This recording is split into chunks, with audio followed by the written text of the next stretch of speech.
Nous sommes justement avec deux parents heureux, Michal et Yevgenia, les parents d'Andrei Kozlov, l'un des 4 otages qui a été libéré. Bonsoir à tous les deux, Dobry večer. Bonsoir. Добрый вечер. Alors, on a tout de suite envie de vous demander des nouvelles d'Andrei, évidemment, comment va-t-il?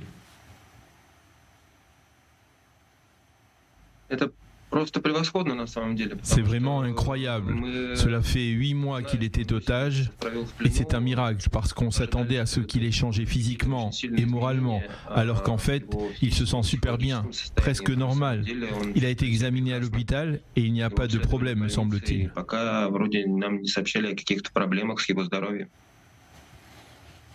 Alors, Evgenia, vous êtes sa maman, hein, on a vu cette scène particulièrement émouvante hier à l'hôpital. Le premier moment où vous retrouvez votre fils, comment est-ce que vous avez vécu ce moment? Это невозможно описать. C'est impossible à décrire. Avant de se voir en vrai, on a pu se parler au téléphone. De mes premières secondes en Israël au moment où je l'ai retrouvé, j'ai ressenti un bonheur incommensurable. J'avais l'impression de pouvoir respirer à nouveau. J'étais pleine de joie. Malgré le fait qu'il soit démuni et émotionnellement fatigué, j'ai senti le bonheur et l'amour lorsque je l'ai pris dans mes bras. C'est vraiment incroyable. C'est un miracle auquel je n'arrive toujours pas à croire. Dès que j'ai une minute de libre, je me demande si c'est vrai, puis je me rends compte qu'on a vraiment eu de la chance. Трогать, это очень удивительно. В это очень сложно поверить. Alors, il faut rappeler que vous vivez tous les deux en Russie.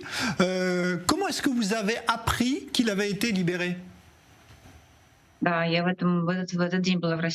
Oui, ce jour-là, j'étais en Russie, déprimée.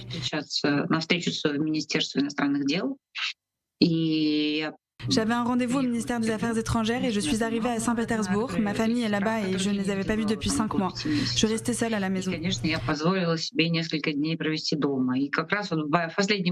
dernier jour de ma visite, on m'a appelée et on m'a annoncé la nouvelle.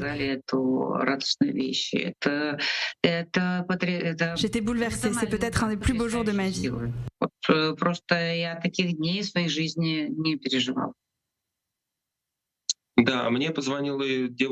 Sa petite amie Jennifer m'a appelé. Elle était bien sûr très émue. Elle criait sur son téléphone qu'elle partait de la plage et que Andrei était libre. Moi, je ne comprenais rien. Et après quelques minutes, c'est la mère de Andrei, Evgenia, qui m'a appelé et m'a tout expliqué. Est-ce que Andrei a déjà commencé à vous raconter comment il a passé ces 8 mois de détention à Gaza?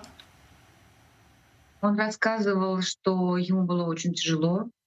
Il nous a raconté qu'il le vivait très mal. Il était incapable de disposer de sa vie, de ses mouvements, de sa pensée même. Il a toujours eu l'espoir d'être sauvé. Il pensait aux conversations qu'il pourrait avoir avec ses proches et essayait de parler avec nous dans sa tête. Находил спасение и опору в том, что он каждый день разговаривал с близкими людьми. Он каждый день старался разговаривать с нами. Il avait la possibilité d'écrire dans un carnet et il notait une phrase par jour, que chaque jour est un cadeau. И он каждый день там старался писать фразу «Каждый день — это подарок». Est-ce qu'il vous a raconté s'il avait subi des violences ou des tortures? Первых 2 месяца они находились связанными. Они все время находились 2 или 3 месяца они находились со связанными руками. Les 2-3 premiers mois, il était attaché, les mains menottées dans le dos. Il passait plusieurs jours sans manger. Parfois, il recevait une pita avec du fromage ou une tomate. Parfois, c'était 1 fois ou 2 par jour. Давали только питу, там, с каким-то жидким сыром и с помидорами. И иногда это происходило 1 раз в день, иногда это происходило. Il se sentait très menacé et comme puni par ses bourreaux. Il lui disait « Si tu ne fais pas ça, on te tuera » ou « Si tu fais ça, on te tuera ». C'était très difficile pour lui. Oui, il nous a dit que c'était l'espoir de sortir, de revenir en Israël qui l'a fait tenir, qui lui a permis de survivre finalement. Il ne croyait pas qu'il mourrait là-bas. Chaque jour, il se forçait à se dire que ça n'était pas possible de finir sa vie dans ces circonstances. Il nous a dit qu'il avait fait exprès de ne pas nous dire ce qui s'était passé à la Rave le 7 octobre, parce qu'il savait qu'au fond, il reviendrait et qu'il nous retrouverait.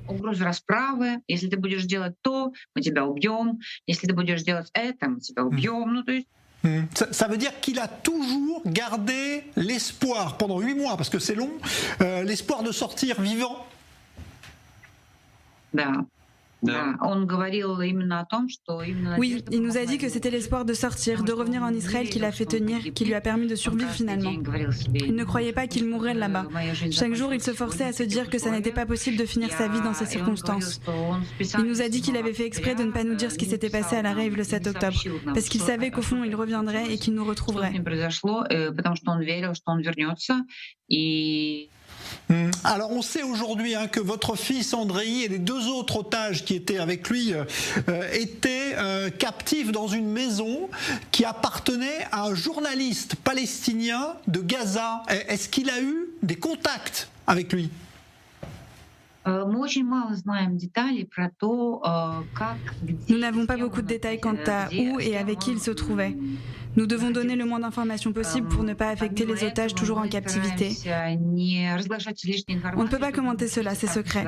Il a survécu à cette opération car le 8 juin, c'est son 2e anniversaire. Et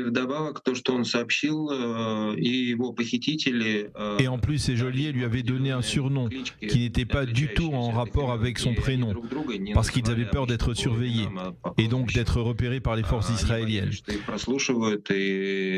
C'est pour cela qu'ils ne l'ont jamais appelé André durant sa captivité.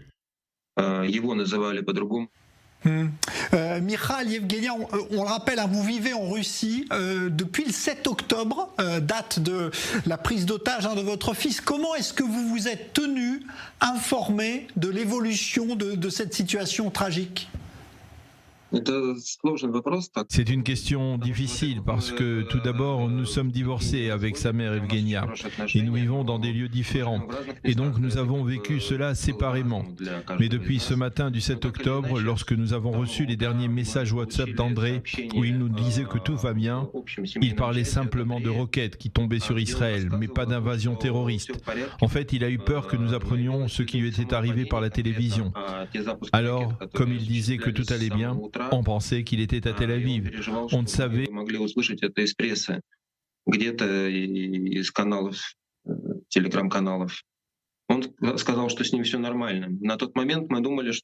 ne savait pas qu'il allait travailler à ce festival Nova en tant qu'agent de sécurité.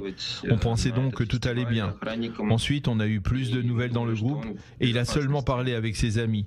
Et on a compris la gravité de la situation dans l'après-midi quand on ne pouvait plus du tout le joindre.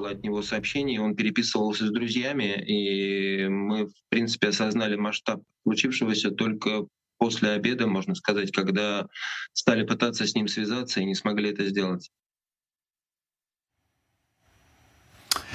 On imagine à quel point vous devez être soulagés tous les deux. Merci vraiment, Michal et Evgenia, parents d'Andrei Kozlov, d'avoir témoigné ce soir après la libération donc, de votre fils, en même temps que les 3 autres otages qui ont été sortis vivants ce week-end dans cette opération spectaculaire de l'armée israélienne.